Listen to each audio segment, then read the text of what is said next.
sacarle una muestra de sangre al paciente que tiene derrame pleural para poder hacer la comparación. ¿Sí quedó? Siguiente. Bueno, aquí está la fisiopatología, la fisiología, pues. Ya les dije que del lado parietal hay más capilares y por lo tanto la presión capilar es mucho mayor del lado parietal que del lado visceral. La presión oscótica es semejante en ambos lados, de tal manera que la recta que tiende a dar un resultado en los dos lados, 36 menos 30, 31 menos 30, si hacemos las operaciones, queda un valor positivo de más 5 en el espacio interpleural y ese valor no puede permanecer 5, 10, 15, 20 porque se llenaría normalmente de líquido la cavidad pleural. Entonces, ¿qué mecanismo utiliza el cuerpo? Los linfáticos. ¿De acuerdo? Los linfáticos drenan ese líquido de manera que no se acumule y haya un recambio constante. ¿Sí quedó? Ahora, de ahí pueden ustedes inmediatamente pensar cuáles son las posibilidades de que se forme un derrame pleural. Aumento de la presión capilar, disminución de la presión oscótica o que se obstruya el drenaje linfático. ¿Sí quedó? No, que te estás durmiendo. Tómense un tinto. ¿No les gusta el tinto? Voy a tener una cafetera aquí con una greca con vaso. Porque después en el examen se tiene que copiar. Entonces, en la fisiopatología vamos a hablar de dos grandes divisiones.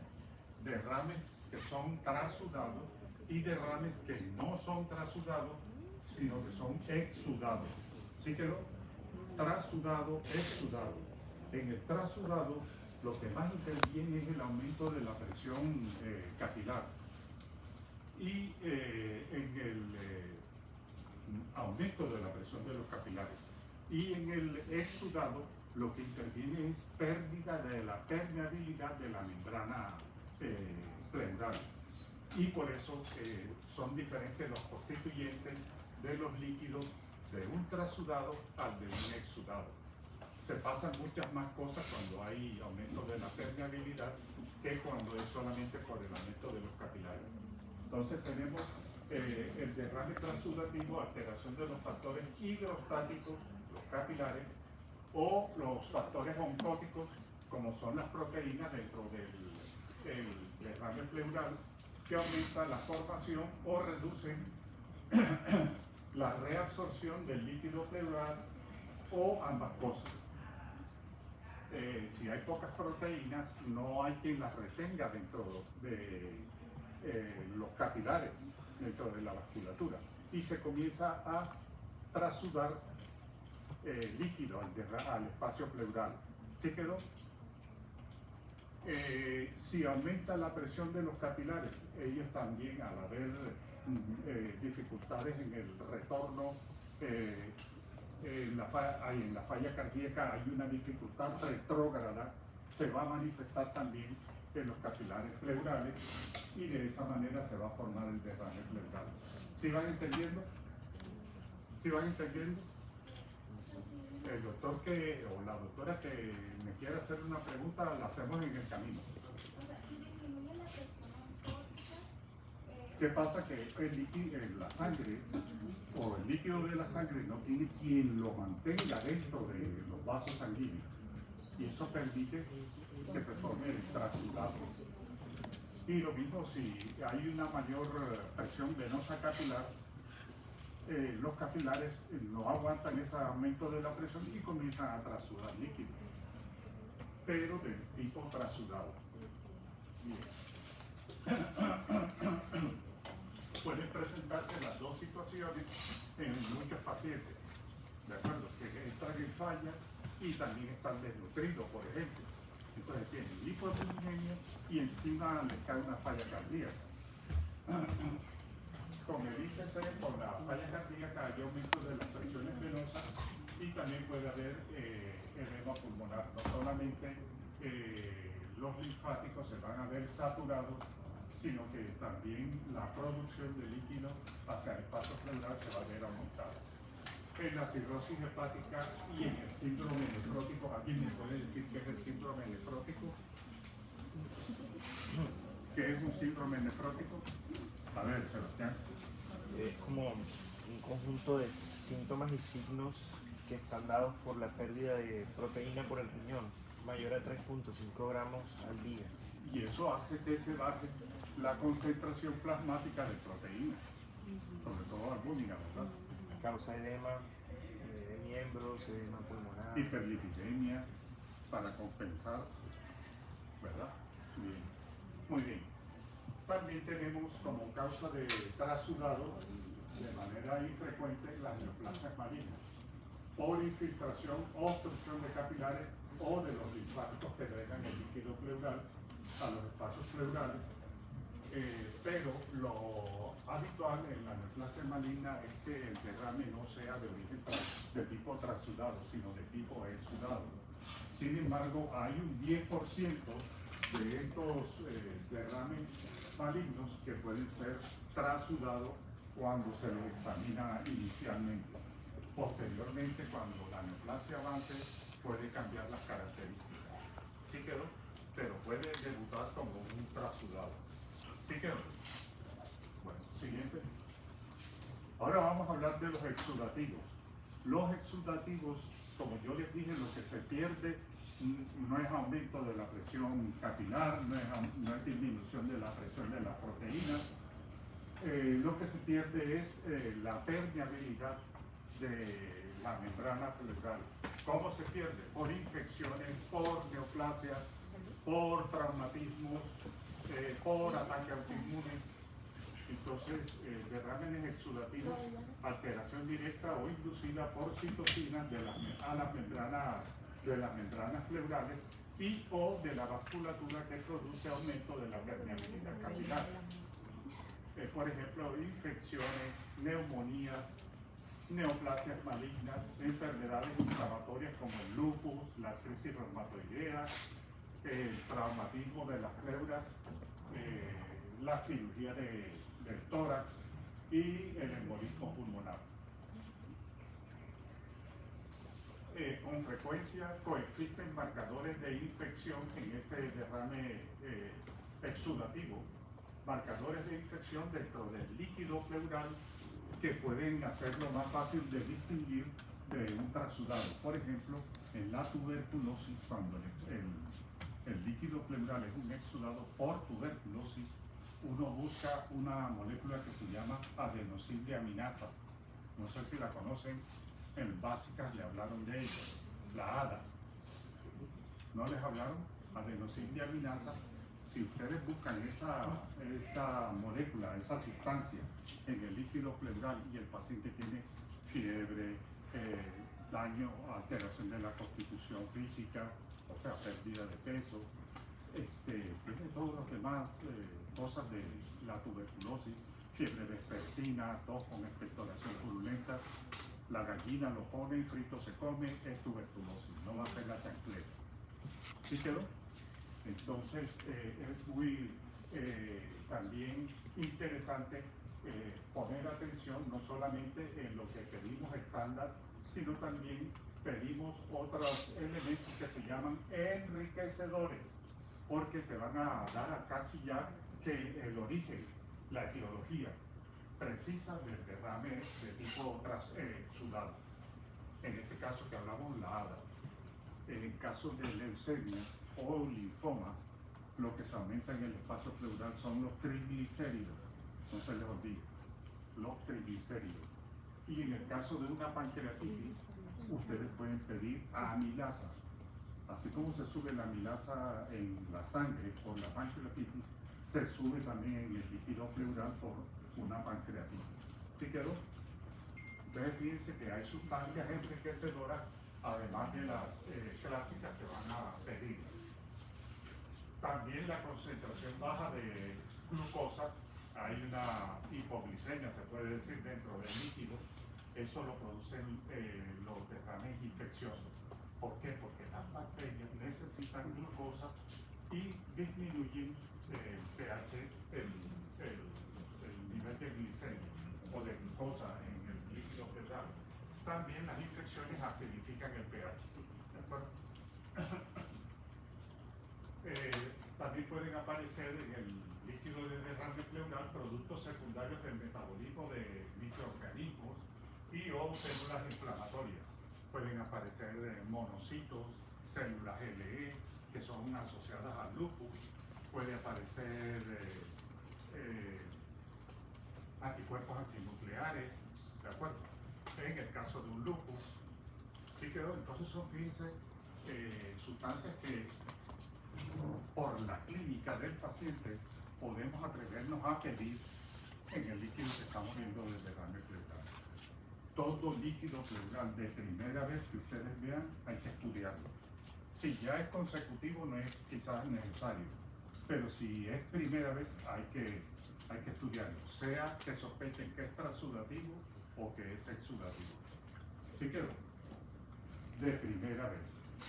Siempre hay que estudiarlo. Todo líquido que se presente todo líquido de derrame pleural que se presente durante una neumonía que se llama derrame paraneumónico, también debe ser estudiado. Y ya les explico por qué. Otra de las sustancias que vamos a pedir, otro de los marcadores en el líquido pleural, es la LDH, tanto en el plasma, en la sangre sistémica y en el líquido. La lactodeshidrogenasa se va a aumentar en los derrames de tipo exudado, a diferencia de los trasudados que se mantiene baja. Parece ser que está relacionada con el recambio y lisis tumorales. También va a intervenir en el aumento de la deshidrogenasa láctica. Para llegar al diagnóstico preciso del trasudado, exudado de un derrame pleural, lo primero que tenemos nosotros los médicos, la historia clínica, la primera herramienta. Luego tenemos el examen físico, que, oigan, no sean como los médicos ya viejos, yo me meto en ellos, que por flojera, yo digo ya se da la vejez, se sientan y de ahí no los mueve nadie, no les ponen no les hacen una palpación, no les hacen una perfusión, no les hacen una ocultación bien hecha al paciente en una camilla, sino que de ahí sentados no los mueve nadie y le recetan y le entregan la receta al paciente. Párense, ustedes están jóvenes, llenos de energía, párense y háganle el examen físico, ¿de acuerdo? Que les va a nutrir de muchos criterios para llegar al diagnóstico. ¿Sí quedó? Entonces no se queden sentados como los médicos viejitos, de los cuales ya hago parte también, pero yo me muevo, me paro, porque sé que examinando uno encuentra muchas más cosas que te confirman la anamnesis o te cambian el concepto de la anamnesis. ¿De acuerdo? Oye, esta herida que tienes aquí, esta cicatriz que tienes acá, y este crecimiento que tienes aquí en la espalda, ¿no te lo habías visto? No, para mí nadie, ni mi mujer me ha dicho nada de eso que tengo ahí. Es una neoplasia, un carcinoma escamocelular, por ejemplo. Sí quedó. Entonces, ojo, párense del escritorio y examinen el paciente. Y por último, cuando tengan derrame pleural, como les dije, de primera vez hay que examinarlo. Sea que sospechen que es exudado o sea que sospechen por historia clínica lo que hayan hecho examen físico, que es un exudado o es un trasudado, de todas maneras confirmen. ¿De acuerdo? Sobre todo de primera vez.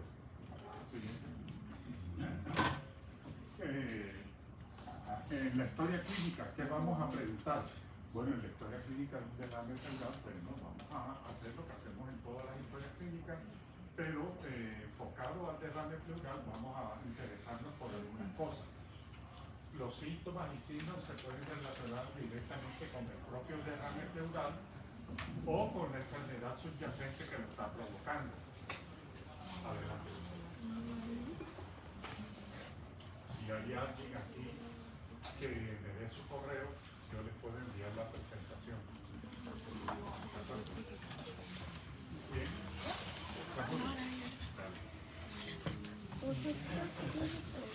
Entonces, ya saben, se van a guiar por la clínica, examen físico y por las otras manifestaciones fuera de pleura que tiene el paciente. Por ejemplo, en una artritis por lupus, un derrame por lupus, van a buscar el santena temporal que se ve en alas de mariposa, ¿verdad? Puede haber artritis semejante a la artritis reumatoidea, puede haber úlceras orales, caída del cabello, hemorragias, epistaxis, una cantidad de, una constelación de síntomas que no solo es el derrame pleural. Niño, ¿cómo estás? Olivo González, como siempre. Bueno, con la analgesia vamos a buscar no solamente el diagnóstico del derrame pleural, sino la causa de ese derrame pleural, juntando toda la información que el pleural puede producir el derrame pleural disnea porque se altera la mecánica del movimiento de las pleuras, ¿verdad? Entonces el paciente puede presentar disnea cuando el derrame se acumula y esa dificultad es un trastorno restrictivo o obstructivo. ¿Qué piensan ustedes? Restrictivo. Es de tipo restrictivo. ¿Por qué, doctor? Porque está impidiendo la expansión del pulmón a la entrada de aire. ¿Sí o no? Porque hay unas masas o hay un cuerpo extraño en la pleura que está ocupando lugar y entonces no deja que el pulmón se expanda. Entonces es restrictivo. ¿En qué se caracteriza el restrictivo? Puede entrar o puede salir aire. ¿Qué es lo que está impedido? ¿La entrada o la salida del aire? La entrada. La entrada. Y en el obstructivo, La salida. es la salida. O sea, puede entrar, pero para salir le cuesta trabajo. Sin embargo, los obstructivos se pueden comportar como restrictivos cuando el atrapamiento de aire ha sido mucho. Entonces ya después ya no puede entrar más aire porque el tórax está hiperresonante, sí quedó relleno de gas y entonces ya no permite que entre aire, se presenta pulso paradójico y todas esas cosas que ustedes ya saben.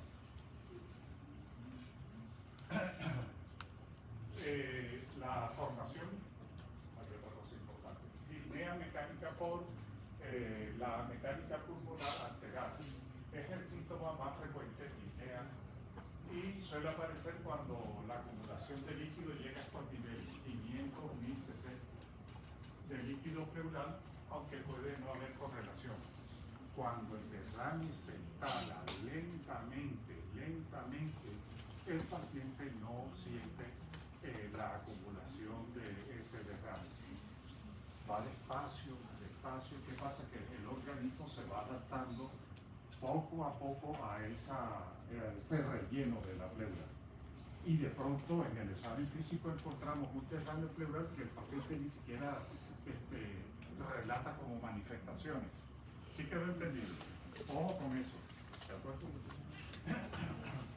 No porque el paciente no haya relatado manifestaciones de tener un derrame pleural, en el examen físico no vamos a encontrarlo. Lo podemos encontrar porque se instala lentamente y el organismo se va acumulando.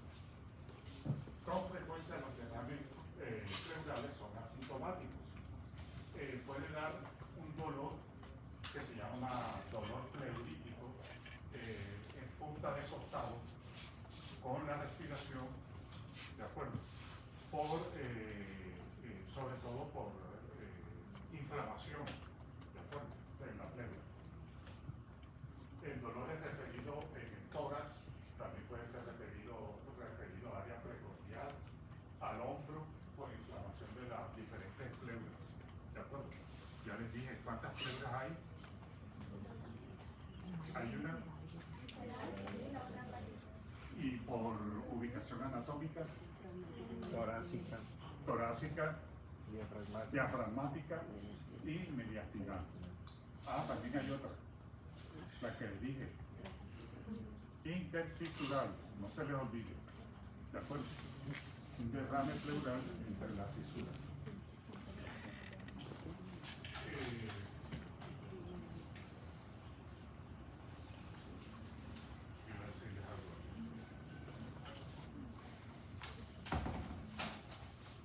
¿Cómo es el dolor pleurítico? ¿Quién sabe? ¿Cómo es? ¿De qué tipo? Puntitivo, opresivo, penetrante, ¿cómo es? Punzante. ¿Ah? Punzante. En punta de costado. ¿De dónde viene ese nombre? Punta de costado. ¿Se acuerdan que a Jesucristo, para terminar de rematarlo, le produjeron un lancinazo? Bueno, de ahí viene, ¿de acuerdo? ¿Y quién le hizo el daño? El soldado. ¿Cómo se llamaba? Longino, que después se volvió santo. ¿De acuerdo? ¿Y qué salió del líquido? Sangre y agua. O sea que dicen que fluyó también por la vena linfática derecha. Del lado derecho está la vena linfática y la gran vena linfática, y del lado izquierdo el conducto. ¿Es así? El conducto nace en pecho, la cisterna de pecho. Yo les hago esto para que recuerden todo lo que han estudiado, han aprendido, ¿de acuerdo? Que nos lo echen a los hijos. Siguiente. A la exploración física, ya saben que no se van a quedar sentados viendo solamente la anamnesis. Vamos a tomar los signos vitales, buscar datos de inestabilidad hemodinámica, una tensión arterial sistólica por debajo de 100, una respiración por encima de 22, alteración del Glasgow, 2 puntos del Glasgow ya por debajo de 15, 13, 14, por debajo de 13 ya habla de inestabilidad hemodinámica. ¿De acuerdo? Pacientes con dolores torácicos graves, por ejemplo, con una embolia pulmonar, que eso lo hemos revisado. O lo vamos a revisar cuando veamos dolor torácico en simulación. Además de tomar los signos vitales del paciente con derrame, vamos a buscarle estabilidad hemodinámica. Exploración torácica. ¿Quién recuerda cómo está constituido el síndrome de derrame pleural en semiología? En las diferentes divisiones que hacemos en semiología. Inspección, palpación, percusión, auscultación. ¿Quién recuerda cómo está a la inspección el derrame pleural, cómo se ve? No, a la inspección. ¿Cómo se ve el lado donde está el derrame? ¿Se mueve o no se mueve? Quieto, no se mueve. Parece mentira. Yo leí una información que dice que es el signo que más sensibilidad tiene para diagnosticar o suponer que tiene un derrame pleural. Y los demás hallazgos no tienen la sensibilidad que tiene ese. Así que la pérdida de movilidad o hipomovilidad de la emitora donde está el derrame. ¿Sí quedó? Bien. A la palpación, vibraciones vocales. Aumento de las vibraciones vocales. El frémito está Aumentado. El derrame disminuido porque hay un obstáculo entre la mano y la onda sonora. ¿Sí quedó? Entonces está disminuido, ausente. A la palpación, ahora sí, doctora, mate, ¿verdad? Porque ¿cómo suena el pulmón normal? Resonante, entonces se pierde la resonancia y se vuelve mate. Bien, y a la auscultación desaparece o disminuye el murmullo vesicular. Y por encima del derrame ¿Qué puede haber? Se oyen efectores crepitales, que es una neumonía, o se oye el murmullo vesicular, sin es neumonía, sino por encima del derrame. ¿Sí quedó?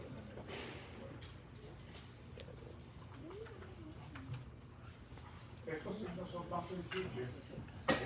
Este síndrome de derrame pleural es más evidente cuando los derrames son más o menos grandes, ¿de acuerdo? 500 mililitros para arriba, 1000 mililitros, 2000 mililitros. Ya el síndrome de derrame pleural es evidente. Cuando es muy pequeño, se van a sacar un ojo tratando de definir el derrame por maniobras de exploración. Es importante realizar una exploración completa cefalocaudal para detectar las posibles causas, como les dije yo antes. La enfermedad que lo está produciendo también tiene sus manifestaciones extratorácicas, extrapulmonares. ¿Sí quedó? Y entonces vamos a buscarlas para suponer la etiología del derrame pleural. ¿Sí quedó? Siguiente, Ciro. Está mirando con atención que le voy a poner el plato. Bien. Ustedes miraron. Ya, Michi. Está gordo. Bueno. Se ponen ustedes que cuando yo me voy. Bueno, dentro de los criterios diagnósticos hay que hacer, para diagnosticar si es trasudado o si es exudado, hay que picar el derrame pleural en lo que se llama toracocentesis diagnóstica, porque hay una toracocentesis terapéutica que no es diagnóstica, sino es para más o menos aliviar la disnea del paciente porque tiene mucho líquido acumulado.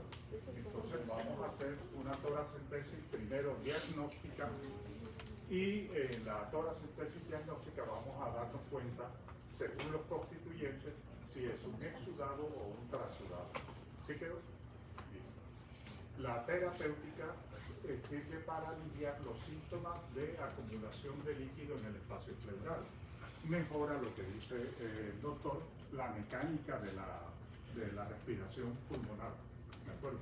Permite que los pulmones se expanden. El trasudado, para hablar de trasudado y exudado, debemos tener en cuenta esta palabra, los criterios del aire. ¿Qué traduce el aire en inglés? ¿Entendimos? Yo sé que ustedes saben inglés, porque no me siguen el ritmo. ¿Qué traduce light?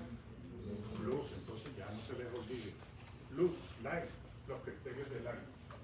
Cociente de proteínas en el líquido sobre las del suelo, menor a 0.5, ese es un dato. Cociente LDH del líquido pleural sobre la del suelo, menor de 0.6, otro criterio. Valor absoluto de la LDH del líquido pleural es menor a 0.67 del valor normal de la LDH sérica. ¿Sí quedó? ¿Sí quedó? Tiene que cumplir todos esos criterios para hacer el trasudado.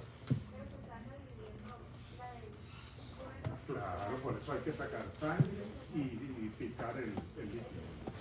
¿De acuerdo? Si no, no puedes compararlo con nada. Siguiente. En el exudado, presencia por encima de los valores de cualquiera de los criterios del aire. Con uno solo que ya tengan por encima de los criterios del aire, ya pueden decir que aparenta ser un exudado. Les digo aparenta porque hay una situación que simula exudado, pero que no es exudado. Y se llaman los pseudoexudados. Tenemos que en los exudados el cociente de proteínas en líquido pleural y en el suelo, sobre la del suelo, es mayor de 0,5. Allá era menor. Cociente de la LDH del líquido pleural contra la medida en el suelo, mayor de 0,6. Allá era menor de 0,6. ¿Sí recuerdan? Que la LDH del valor absoluto del líquido pleural es mayor a 0,67 del límite superior de la normalidad de la LDH sérica. ¿Sí quedó? Entonces van a tener que hacer con su celular la división para obtener estos valores, ¿de acuerdo?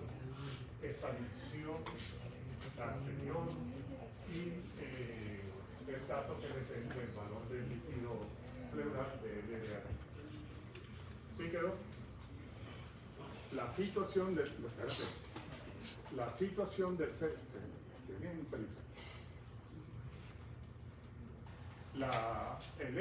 El pseudoexudado puede ocurrir cuando a un trasudado se le saca el constituyente líquido, como cuando se usan diuréticos. ¿Qué pasa? Al sacarle líquido a un trasudado, se concentran los solutos que tenía el trasudado. ¿Sí quedó? ¿Sí quedó? Se aumenta relativamente, al sacarle líquido, el valor de proteínas, se aumenta relativamente la concentración de la LDH. ¿Sí quedó? Díganme si entienden. Que lo veo que se quedan así. Me gusta que haya interacción.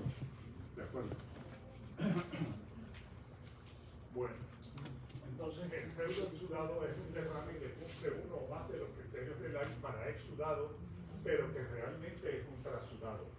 Lo que hicieron fue que como le sacaron líquido a la formación de ese líquido pleural, las otras sustancias que se miden en el líquido pleural se concentran y entonces aparentan ser un exudado. ¿Sí quedó? ¿Y por qué se concentra? Porque le sacas el líquido. Si usted a una botella de agua con sal le saca la sal, esa botella, el líquido que usted va a probar, le va a sentir más salado. ¿Sí o no? Entonces, eso es lo que ocurre acá cuando usan diuréticos. ¿Sí quedó? Habitualmente se debe al tratamiento con diuréticos de una falla cardíaca, en una cirrosis o en un síndrome nefrótico. ¿Sí quedó? El gradiente de albúmina sérica, en estos casos que usan diuréticos y líquido pleural, miren, es mayor de 1.2. Entonces dicen, no, esto era un trasudado cuando yo lo piqué. Ahora que le dimos los diuréticos, aunque existe el derrame, parece un exudado, pero no, eso fue los diuréticos que le pusimos, la furosemida. ¿Sí quedó? Que la usan en el escenario de falla cardíaca. ¿Sí quedó? ¿Sí recuerdan en falla cardíaca la simulación que ponen diuréticos? Doctor, Sí. Diga. ¿el gradiente albúmina sérica líquido pleural se usa cuándo? Para corroborar que es un trasudado. Ah, para los casos de pseudoexudado. De pseudoexudado. Ok. Dice, pero si este líquido era un trasudado, ahora parece como... Dice, ay, el uso de diuréticos que le pusiste. ¿Sí quedó? Ahora vamos a ver esto de los derrames en relación con neumonías. Hay un derrame paraneumónico simple que no tiene bacterias, simplemente es un exudado inflamatorio por vecindad a un daño infeccioso vecino en el pulmón, como es una neumonía. Por vecindad, ¿verdad? Reflejo, aparece un derrame pleural paraneumónico, pero simple, que no está complicado. Derrame pleural estéril, o sea, no tiene bacterias, pequeño, menos de la mitad del hemitórax y libre en el contexto de una neumonía que tiene un pH mayor de 7.2, no es ácido, tan ácido, y la glucosa está mayor de 60. ¿Por qué? Porque no hay bacterias metabolizando dentro del derrame pleural. Y entonces no se modifica tanto el pH ni la glucosa. ¿Sí quedó entendido? Bueno. El el derrame paraneumónico complicado se cumple cualquiera de los siguientes criterios. Primero, que sea muy grande, que ocupa más de la mitad del emitora, aunque esté libre, sin divisiones en su interior. Derrame de cualquier tamaño, pero que tenga loculaciones, divisiones. ¿Cómo es eso que un derrame se puede tabicar?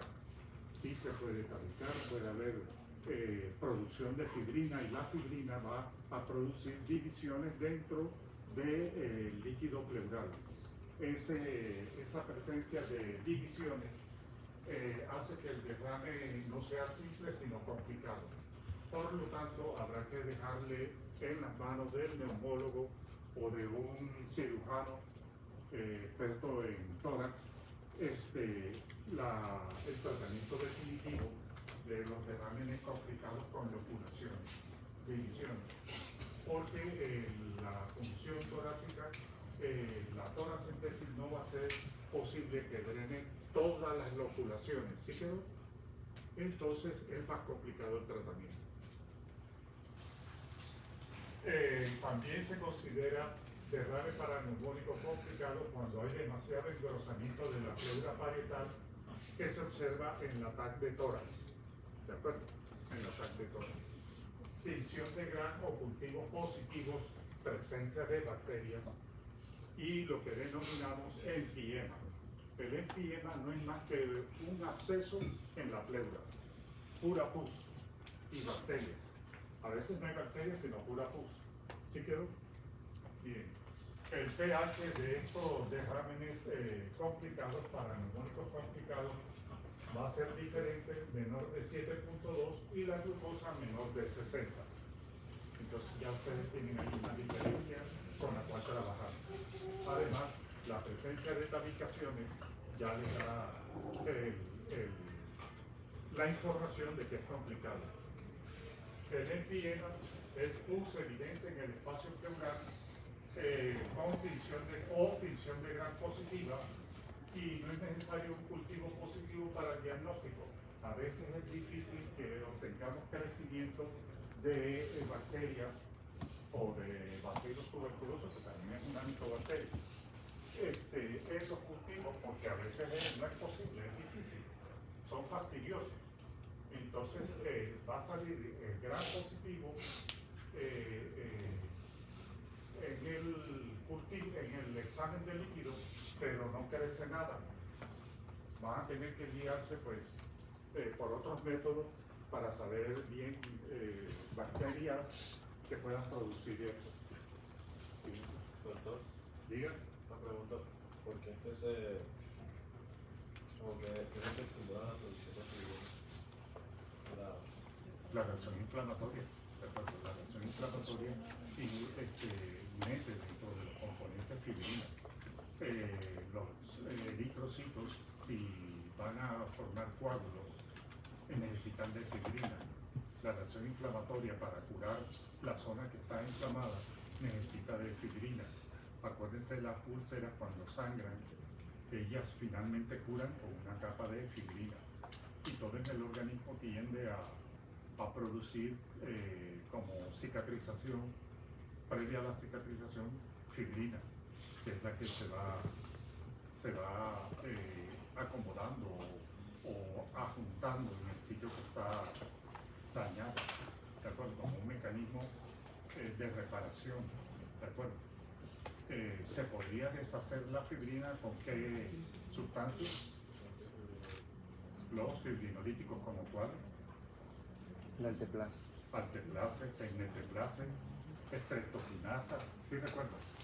Aunque la estreptoquinasa no se usa mucho ya por reacciones alérgicas. Los diagnósticos del derrame pleural van a requerir algunas técnicas. Vamos a hacer una pleurosíntesis y vamos a sacar ese líquido y lo vamos a examinar.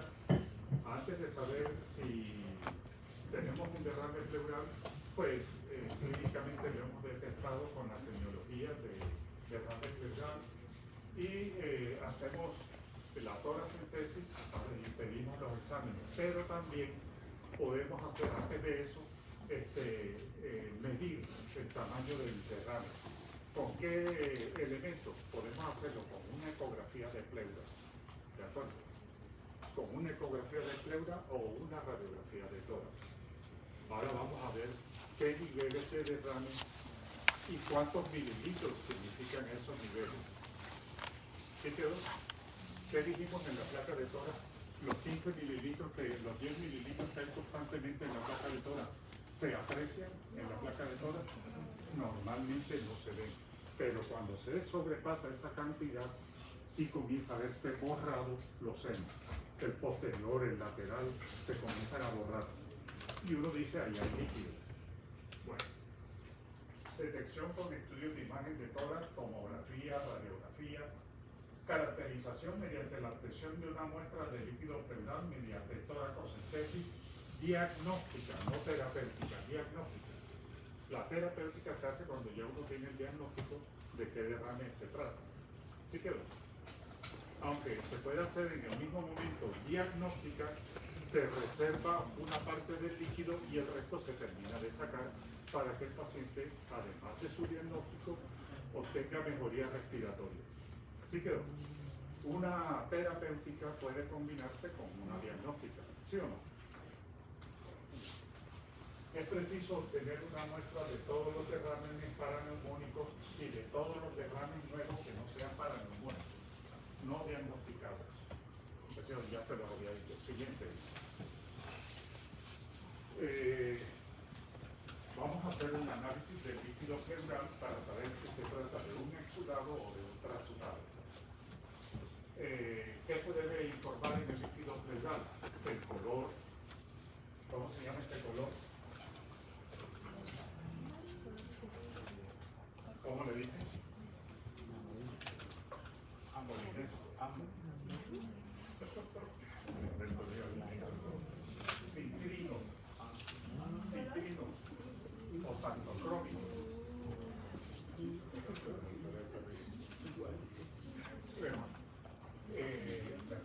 Pero hay unos que son lechosos, cuando hay obstrucción linfática con aumento de triglicéridos del líquido.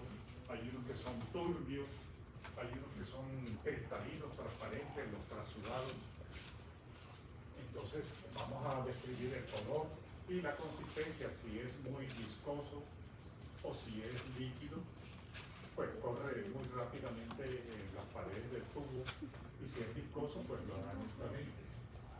Bioquímica, entonces vamos a medir las proteínas, la albúmina, la LDH, la glucosa y el pH de ese líquido pleural. Lo vamos a comparar con la toma de muestras centrales, hemograma con leucograma. Vamos a hacerle al líquido pleural, cuando sea sanguinolento el derrame pleural, le vamos a medir a ese derrame sanguinolento el hematocrito.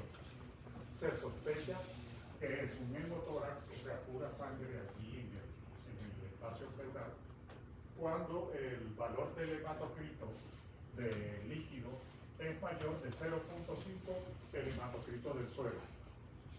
¿Sí entendieron? ¿You got it?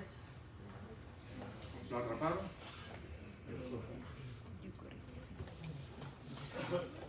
Funciones y cultivos microbiológicos. Esperamos un cierto tiempo, 48, 62 horas, para ver si ha crecido algo en el líquido, en el cultivo. La citología también es muy importante hacerla, porque en la citología vamos a encontrar células neoplásicas. Y bueno, ahí tenemos el origen, una neoplasia de pleura o una metástasis. ¿Sí quedó? Se le hace la atención pues respectiva. ¿Cuál es la atención para la neoplasia? No es el Papa Nicolau. Bueno, se le hace la coloración a las células del líquido y se encuentran si tienen anormalidades cromosómicas o del núcleo. Plantear concentración de triglicéridos, ya les dije, obstrucción de los linfáticos, leucemia, linfoma, amilasa en la pancreatitis, la ADA, adenosina deaminasa, ¿dónde se sube? Tuberculosis. Van a encontrarla aquí en Colombia, el límite es por encima de 37. ¿De acuerdo? De todas maneras, búsquenlo, porque de pronto ese dato hay que estarlo actualizando. ¿De acuerdo? Sigue. En el suero vamos a pedirle todo eso que está allí, hemograma completo, química sanguínea, LDH, análisis de orina, estudios de coagulación. Sí, porque si tiene un trastorno de coagulación, eso se va a volver una hemorragia. Y entonces hay que corregir primero la coagulación, suspender el anticoagulante por el tiempo que sea necesario para poder hacerle la cloracentesis. El BNP, si es falla cardíaca, ustedes saben lo que es el BNP, ¿verdad? Bueno, y el NP, pero BNP ya saben lo que es. Bien. Y otras pruebas adicionales guiadas por la presunción de la enfermedad subyacente. Por ejemplo, un extendido de sangre periférica para ver la leucemia, ¿de acuerdo? Uno ANA en sangre para ver anticuerpos antinucleares. ¿Sí quedó?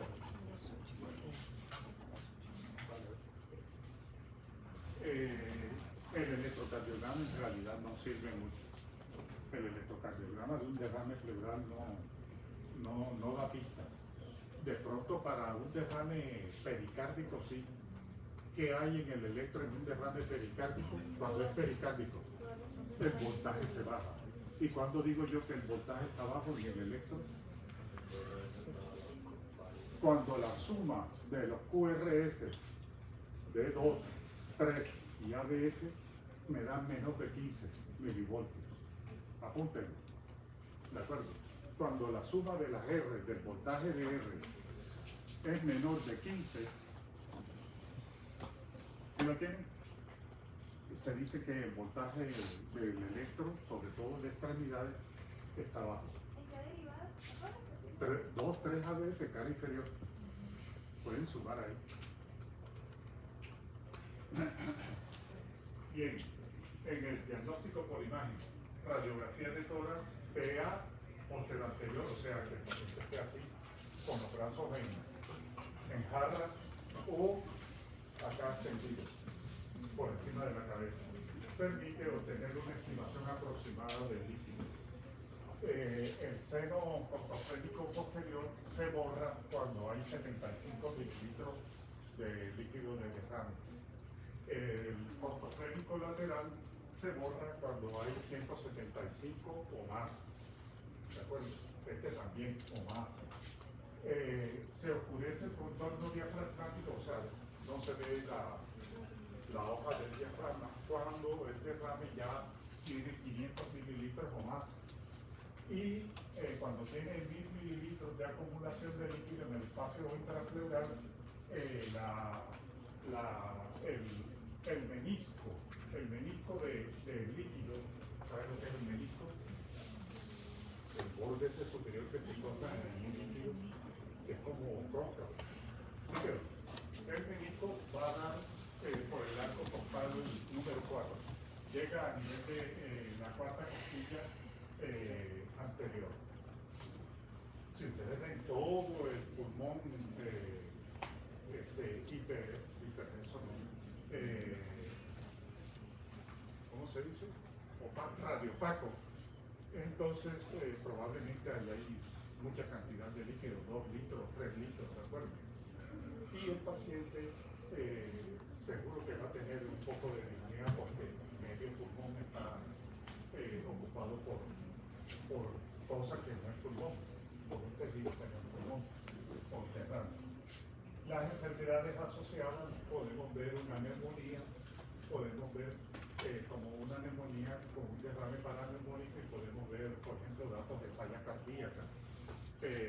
¿Cuáles son los datos de falla cardíaca en una placa de tórax? Cardiomegalia, redistribución,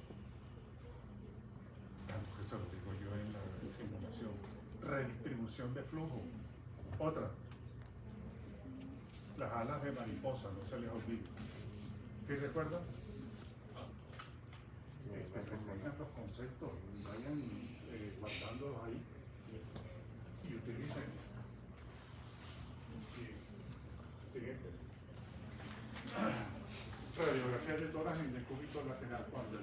drenaje sea pequeño, unos 500 mililitros, por ejemplo, y ustedes quieren estudiarlo, y para confirmar la presencia del derrame y que no sea una paquipleuritis. Las paquipleuritis son engrosamientos de las pleuras por procesos inflamatorios viejos, pueden simular ser radioopacos y simular la semiología de un derrame pleural. Pero sí será derrame o una paquipleuritis. Le voy a tomar una endecúbito lateral. Si es líquido, la paquipleuritis no se va a mover, queda horizontal allá en la base del pulmón. Pero si es líquido, va a adoptar la posición en decúbito. ¿Sí quedó? El decúbito lateral izquierdo se va para el decúbito lateral izquierdo del pulmón. ¿Sí quedó? Rueda. Y si el espesor de la radiopacidad en esa postura tiene más de 1 centímetro, yo puedo picar para hacer toracentesis a ese derrame. O sea, ya confirmé que no es paquipleuritis, sino que es una sustancia líquida que se movió. Y si tiene un grosor de 1 centímetro o más, la puedo picar. ¿De acuerdo? Entonces, se muestra la presencia de líquido libre intrapleural. Habitualmente, en estos casos, es posible realizar una toracocentesis si la capa de líquido mide más de 1 centímetro. Luego viene la ecografía torácica. La ecografía torácica, si ustedes quieren nada más ver la pleura, pidan una ecografía de pleuras. ¿De acuerdo? Es exacta y práctica para detectar las loculaciones, aquellas divisiones que yo les decía, que el doctor me preguntó a qué se debía esa formación de tabiques. Los tabiques son la formación que produce la presencia de fibrina. También con la ecografía torácica ofrece guía en tiempo real para la toracocentesis o la colocación de un tubo de drenaje de derrame pleural exudado, que se llama tubo de tórax o tubo de toracotomía. No sé si han visto en las rondas pacientes con tubo de tórax. ¿No han visto? Bueno, de pronto en cirugía van a ver más frecuentemente que en medicina interna, pero también en medicina interna puede haber en piso o allí en observación esperando la hospitalización. Entonces, no solamente sirve para ver el derrame, la presencia de derrame, sino si es complicado el derrame, y también puede servir para efectos terapéuticos, para guiarse con la imagen a dónde estoy dirigiendo la punta de la aguja. Porque ¿qué pasa? Puedo darle un llegue al pulmón, romper un bronquio, y si rompo un bronquio en una toracentesis, ¿qué puede ocurrir en el pulmón? Una neumotora, ¿de acuerdo? Una neumotora, se sale el aire por el bronquio roto y entonces una hiatrogenia. ¿Sí quedó? Entonces con la imagen de lo que estoy haciendo, evito eso. Por donde va la aguja, ya más allá no la puedo seguir introduciendo. ¿Sí quedó? Bueno, sigue. Ahí está la postura en decúbito lateral y el derrame, cómo se forma, cómo se desvía hacia la porción inferior del tórax para la muestra. ¿Sí quedó? Cuando es líquido. Si es una paquipleuritis, no se va a mover. Va a quedar la imagen radiopaca acá pegada y no se mueve hacia allá. ¿Sí quedó?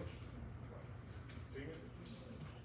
La ecografía ve el parénquima, la zona de neumonía, un poco más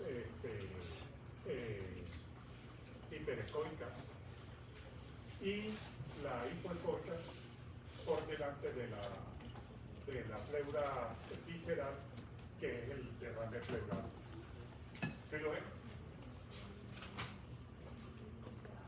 ¿Sí quedó? Fíjense. ¿Sí les han dado radiología de pulmón, de cráneo, eco de abdomen? ¿Sí? El POCUS, ¿se han visto POCUS? Sigue. Bajita tenemos la TAC de tórax con contraste, que es muy buena para detectar, diferenciar el derrame pleural que es adyacente a una neoplasia, a una tumoración. La TAC de tórax con contraste es útil para distinguir el líquido de una masa pulmonar. ¿Por qué? Porque el líquido tiene para ellos una densidad diferente a la que tiene un tumor.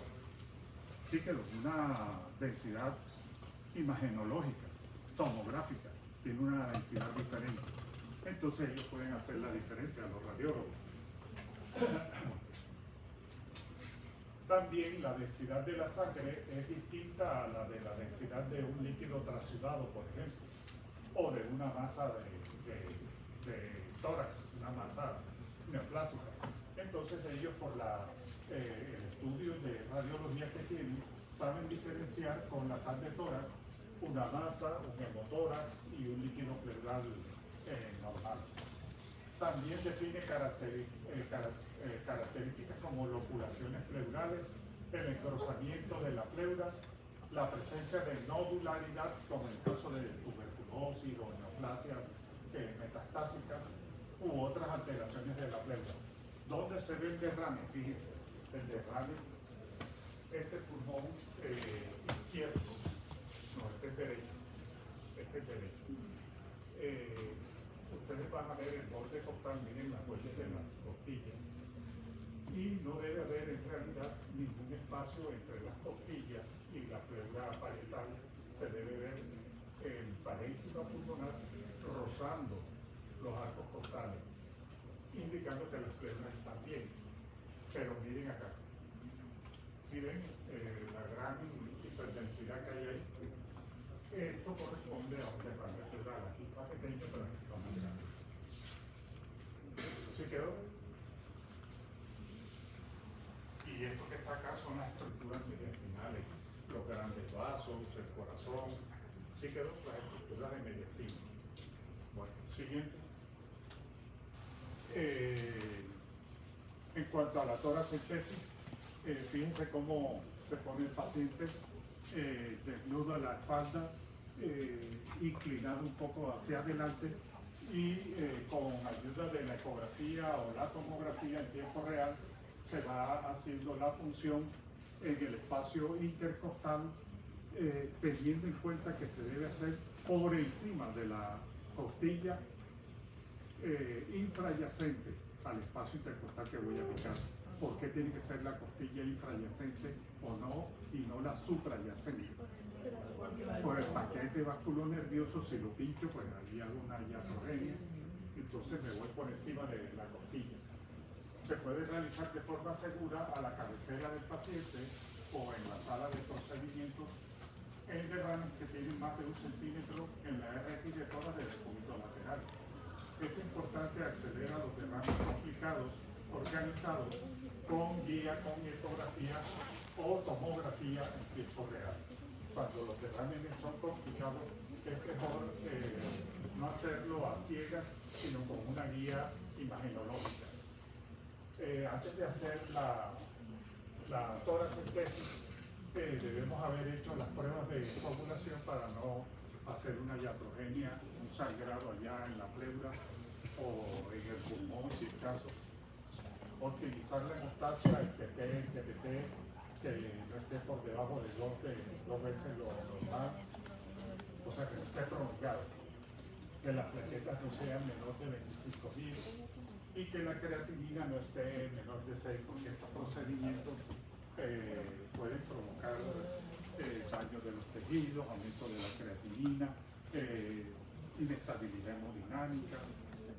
A veces hay que interrumpir la función porque pueden presentarse fenómenos vasovagales. El paciente se pone frío, amarillo y con tendencia a desmayarse y bradicardia. Ojo, que eso es un fenómeno vasovagal. No se asusten, puede ocurrir. Lo que hacen es que suspenden la función y en un momento en que el paciente esté en mejor condición, le hacen la toracentesis. ¿Sí quedó? Porque sí puede haber maniobra vasovagal. Y al paciente se le puede, sobre todo a aquellos que vienen con mal estado general, una tuberculosis, un tumor, ¿sí quedó? Que tiene un tumor maligno que tienen un estado general muy malo. Esos pacientes, si uno los pica, se pueden desmayar. ¿Sí quedó? Como fenómeno vasovagal. Los estudios microbiológicos de un derrame paraneumónico pueden ser falsamente negativos, yo se los digo. Después de la administración de antibióticos, si el paciente en la casa, como tenía fiebre, vino y comenzó a tomar antibióticos, amoxicilina, clavulonato, amoxicilina, compran en la tienda y se los ven. Ustedes saben que aquí no hay restricciones.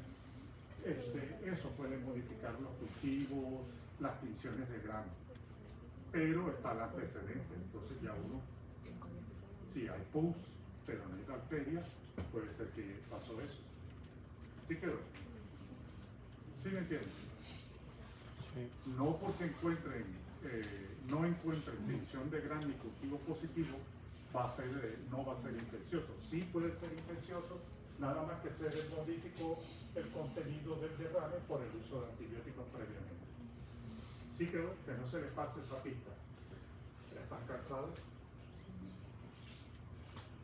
Son las 8:15, ahorita terminamos, me quedan 15. Ya les hace la tripa ruido. Bueno, seguimos. Para el derrame pleural maligno tenemos que hacer la citología y las coloraciones adecuadas para el líquido sospechoso de ser producido por una patología maligna.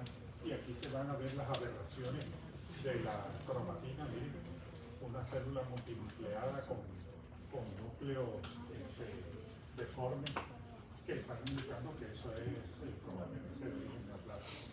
La citología para detectar malignidad es positiva hasta en el 60%, aunque probablemente no dependa del volumen de líquido obtenido. Antes, cuando yo hice la residencia, nos ponían a sacar una botella como de 200 mililitros, como un vaso, para poder hacer citología. Y a veces nos costaba trabajo sacar esa cantidad. Entonces la devolvían la muestra y que muestra insuficiente. Hoy en día no ocurre así. Hoy con una muestra pequeña pueden hacer la citología. Tanto la tinción para bar como el cultivo tienen una sensibilidad en algunos casos menor del 30%. O sea que no nos tenemos de mucha esperanza en cuanto a nuestro diagnóstico, que va a ser confirmado con el estudio de citología. ¿Sí quedó? Puede que resulte positivo en muy pocas veces y eso no descarta lo que tenemos en mente como diagnóstico. ¿Sí quedó? Entonces, ¿qué se hace en el segundo periodo? Entonces, ¿qué hagan? Hagan que venga un neumólogo intervencionista y les haga una biopsia de pleura. ¿Sí quedó? Con la biopsia de pleura vamos a ver la anatomopatología y entonces van a ver las células malignas, van a ver los granulomas de la tuberculosis. ¿Sí quedó? Entonces, biopsia, pero la biopsia no es de la incumbencia del médico general, es del especialista, ¿de acuerdo? Porque no es cualquier cosa, ni siquiera los residentes hacen biopsia de pleura, ¿de acuerdo? Yo no hice nunca uno, y además eso me da miedo porque es muy fácil provocar un neumotórax, ¿de acuerdo? Cuando se hace el pliegue de sacar el pedacito de muestra del cilindro pequeño para mandar la patología, uno puede cometer una iatrogenia. Aún en mejores manos se han visto iatrogenias. Biopsia pleural cerrada se realiza con una aguja y se hace la punción transtorácica con ayuda ecográfica o con ayuda tomográfica. Está indicado en el derrame no diagnosticado con sospecha de derrame tuberculoso o reumatoideo y también en los malignos. Tiene una sensibilidad, la biopsia, mayor del 80% cuando se combina con la punción paladar, o sea, ácido alcohol resistente, el bacilo tuberculoso, y el cultivo del líquido pleural. Cuando es tuberculosis, en donde se siembra el líquido, en qué medio del cultivo, ¿recuerdan? Seguirse en la tinción. El cultivo se llama Lowenstein-Jensen. Ahora sí se acuerdan. Lowenstein-Jensen. Y en Colombia se utiliza el Ogawa Kudo. ¿De acuerdo? Eso no es importante, eso es una cultura médica. Pero sí, ya saben que lo van a transportar en esos medios de cultivo, que sea para tuberculosis. ¿De acuerdo? También hay que tener en cuenta que cuando vayan a cultivar la muestra, pidan que se cultive la muestra en un medio anaerobio, porque también los anaerobios pueden estar dentro del derrame paraneumónico. Así que, o el empiema. Oigan, cuando drenan un derrame, un empiema por anaerobios, eso es un olor tan fétido que el único que queda en la sala de procedimiento es el paciente. Todo el mundo sale corriendo para afuera, porque seguro que vomita más de uno. Es el olor más pútrido que yo he sentido en la vida. Algo, pero insoportable. Ni el más guapo se aguanta eso, ni la más guapa, no. Ahí se vomita el que sea. Se van a acordar de mí cuando hagan el procedimiento y sean anaerobios. El olor es terrible. Ni que es pseudomonas, ni que es estafilococo, nada. Ni gran negativo, cero grado. La obtención de 4 a 6 muestras por biopsia consecutivas de una pleura con engrosamiento local observada por TAC puede ofrecernos unos rendimientos diagnósticos mayores del 50% y hasta el 70% cuando se combinen con citología del líquido. ¿Sí quedó? Entonces, vamos a tener que hacer varios resultados para llenarnos de criterios para decir esta cosa, está el tumor, parece que es un adeno, parece que es un escamo, parece que es un mesotelioma. ¿Sí quedó? Esto no. Esto es ya esto no es para ustedes. Siguiente. Bueno, vamos a ver los tratamientos. Los tratamientos del trasudado se trata, no es necesario picarlo, solamente la primera vez para comprobar que es trasudado se pica, pero habitualmente con el tratamiento de la falla cardíaca desaparece, con el tratamiento de la cirrosis va a desaparecer, si mejora el síndrome nefrótico, pues posible que desaparezca o por lo menos disminuya. Los trasudados habitualmente se resuelven con el tratamiento de la causa subyacente. Acuérdense que si es la primera vez que lo observan, mejor estudienlo. La toracocentesis terapéutica está indicada en los derrames de mayor tamaño que producen disnea al paciente. Y aquellos que son persistentes, ustedes lo drenan y vuelve y se llena. Lo drenan y vuelve y se llena. Esos derrames recurrentes probablemente tienen una etiología autoinmune, neoplásica, y van a estar teniendo que tener un sistema de drenaje, de autodrenaje, como un catéter allí puesto de manera permanente, o utilizar métodos más drásticos como arrancarle la pleura al pulmón, o como echar un material abrasivo que elige las dos pleuras como talco, no talco Johnson, no, talco ese que le echan a los guantes. ¿Sí quedó? Y cogen al paciente, lo ponen de cabeza, de pie, de lado, de un lado, del otro lado, para que el talco se disemine por todos los lados de la pleura. Y de esa forma, al lijarlas, ellas se adosan por el proceso inflamatorio. ¿Sí quedó? Y ahí no hay manera de que se vuelva a acumular líquido. Ustedes me van a decir, pero profe, eso altera la mecánica pulmonar. Sí, es una consecuencia. ¿Sí quedó? Durmiéndote. Falta de desayuno. Son poco frecuentes las medidas más agresivas como la pleurodesis, que es esto que yo les digo, adosar las dos pleuras. Las derivaciones con un tubo permanente desde el centro del derrame a una bolsa al exterior, o implantación de un catéter pleural permanente crónico para mejorar la cronicidad del derrame y así obtener paliación de la enfermedad del paciente. Siguiente. El derrame paraneumónico no complicado, simple, se mejora con antibióticos de la neumonía y observación permanente de que no vaya a pasarse a un derrame complicado. Así que hay que estar haciendo ecografías o radiografías, mejor la ecografía que es menos dañina al cuerpo.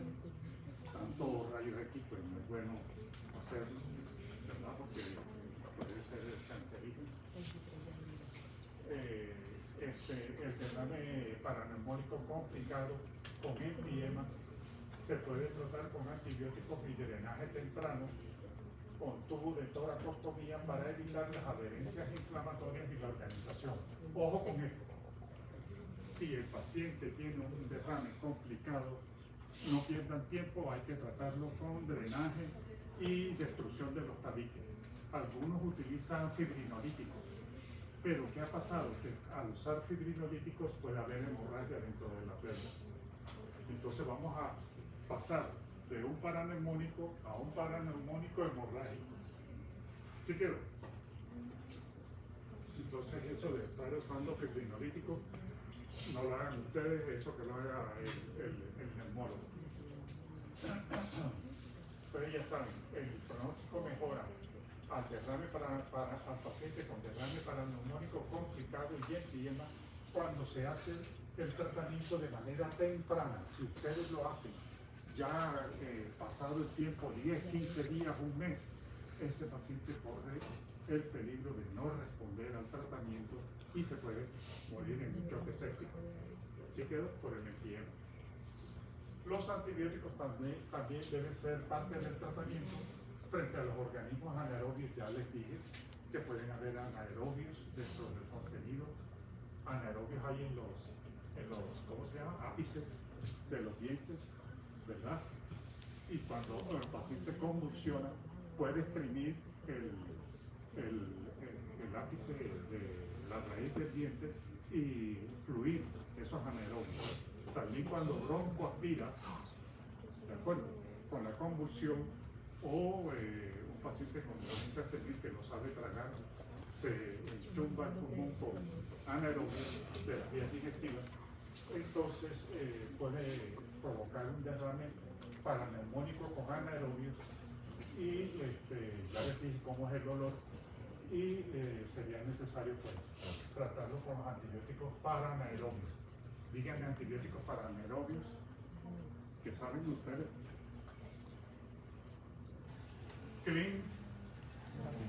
Clindamicina, otro.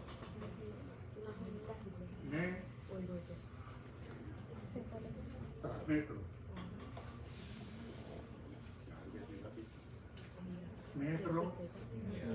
Metronidazol.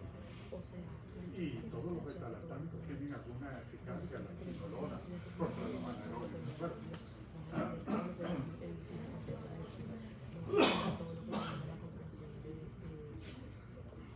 Siguiente. Ya eso se lo dije, la fibrinolisis para destruir los tabiques, mejor dejarlo en manos de quesado. Puede producir hemorragia, podría servir para no hacerle tratamiento quirúrgico al paciente, evitarle la cirugía, que ya lleva un riesgo impuesto del acto quirúrgico, que también tiene su riesgo, además de la enfermedad del paciente. Pero existe el posible riesgo de hemorragia pleural en pacientes sometidos simultáneamente a que tienen DOACs, que son los DOAC, warfarina, heparina, que son los DOAC, apixaban, rivaroxaban, la otra, ayúdenme, rivaroxaban, apixaban, paradanza. ¿Cuál es el nombre genérico del paradanza? Bueno, averigüen, coja el doctora paradanza con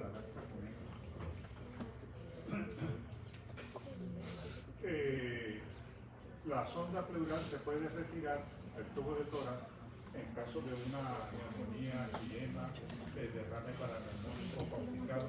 Cuando se consiga un drenaje adecuado, y el débito baja a menos de 50 o 100 mililitros al día. Ya con ese drenaje ya uno dice, no, hombre, ya eso no está haciendo nada, vamos a retirárselo, que el propio organismo va a resolver ese líquido que queda ahí. Sí quedó. Y cuando hay resolución en los estudios de imagen de seguimiento. Esto no voy a hablar de decorticación, eso no es de ustedes, eso es de cirugía de tórax. Siguiente. La extracción de al menos 1.5 litros de líquido de derrame pleural de una sola vez es segura. Sin embargo, se debe interrumpir la toracentesis si se produce una molestia torácica, lo cual puede ser un marcador indirecto de disminución excesiva de la presión pleural.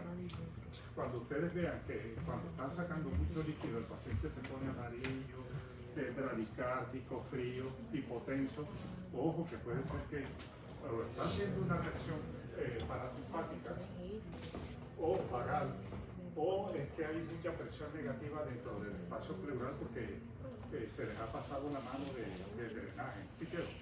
Entonces hay que suspender la maniobra y en otra ocasión, si se vuelve a llenar, hacerlo con menor volumen.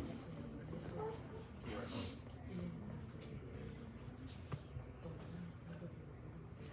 Eso no, la pleurodesis, eso no le toca a ustedes. Ya saben que la pleurodesis se usa para los derrames que son recidivantes para lograr que se peguen los dos pleuras. ¿Sí?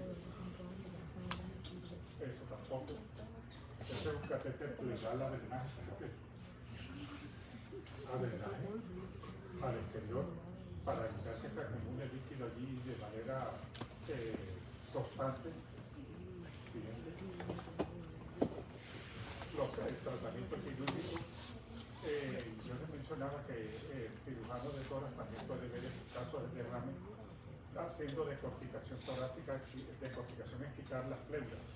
Se utiliza en casos de derrame paraneumónico complicado con anatomía pleural compleja, con organización del derrame con tabiques múltiples y o no susceptible o sin respuesta al drenaje pleural, o sea que es recidivante. Entonces se le quitan las pleuras y se acabó el problema. La ración pleural con talco, ya dije. Siguiente. También, además de talco, también se usa la tetraciclina en polvo. Ahí está cómo se ve la pleura allí y cómo estila pues el material cáustico que va a hacer la pleurodesis. Pero eso no es de ustedes. ¿A quién van a remitir o a quién van a derivar? Cuando vean un derrame pleural, ¿a quién van a pedirle interconsulta? A neumología, ojalá sea neumólogo intervencionista, para que haga broncoscopia, para que haga biopsia de pleura, para que haga el mismo drenaje, si ustedes no lo saben hacer. Se pegan a él y ya cuando venga el próximo ustedes lo hacen. Y también al cirujano de tórax cuando el neumólogo intervencionista dice no, en este caso ya es de cirugía. ¿Sí quedó? Entonces van a llevar alguno de esos dos. El pronóstico va a depender de la causa del derrame y de la magnitud de la alteración de la anatomía pleural. Los trasudados generalmente tienen un buen pronóstico. El paraneumónico va a tener un buen pronóstico si lo atendemos rápidamente, como les dije, con antibióticos y constante evaluación de la calidad pleural. Morbilidad y mortalidad bajas con el tratamiento precoz, con antibióticos y observación paraclínica frecuente. Siguiente. El derrame paraneumónico complicado y el empiema, hay que tratarlo, como dije yo que había que tratarlo lentamente o rápidamente, precozmente. Rápidamente. ¿Qué pasa si uno se demora en tratarlo? Se corre el peligro de que el paciente muera. Choque de acuerdo. Entonces ya saben, si hay tratamiento tardío, hay un riesgo muy elevado de secuelas pleuropulmonares con necesidad de decorticación para sacarle las pleuras a los pulmones intensiva y probablemente muerte. Entonces, ojo con eso, entre más rápido se traten con pacientes, el pronóstico es mejor. Todos los derrames pleurales malignos indican diseminación hematógena maligna del tumor primario. las opciones terapéuticas que se ofrecen a estos pacientes de corticación con hay un antineoplásico que se llama, que se utiliza para hacer pleurodesis, pero es un antineoplásico. No es tetraciclina, no es talco. Tiene un nombre muy común, no me acuerdo ahora, que se puede utilizar para los derrames malignos. Todos los derrames pleurales malignos, ya saben, indican que el tumor inicial de base se ha diseminado, una diseminación maligna avanzada. Suelen lograr los tratamientos pleurodésicos suelen lograr la paliación deseada y añaden muy poco riesgo de morbilidad o mortalidad. O sea que sí se le ofrece este paso de tratamiento paliativo, no le van a hacer ningún daño al paciente y sí le van a mejorar un poco la calidad de vida. ¿Sí quedó? O sea, no le hagas eso porque será el empujón para que se muera. No. Parece que sí ayuda en la calidad de vida. De pronto en el pronóstico del tumor de base quizás no. ¿Sí quedó? Bueno, listo. ¿Alguna pregunta? Siguiente. Siguiente.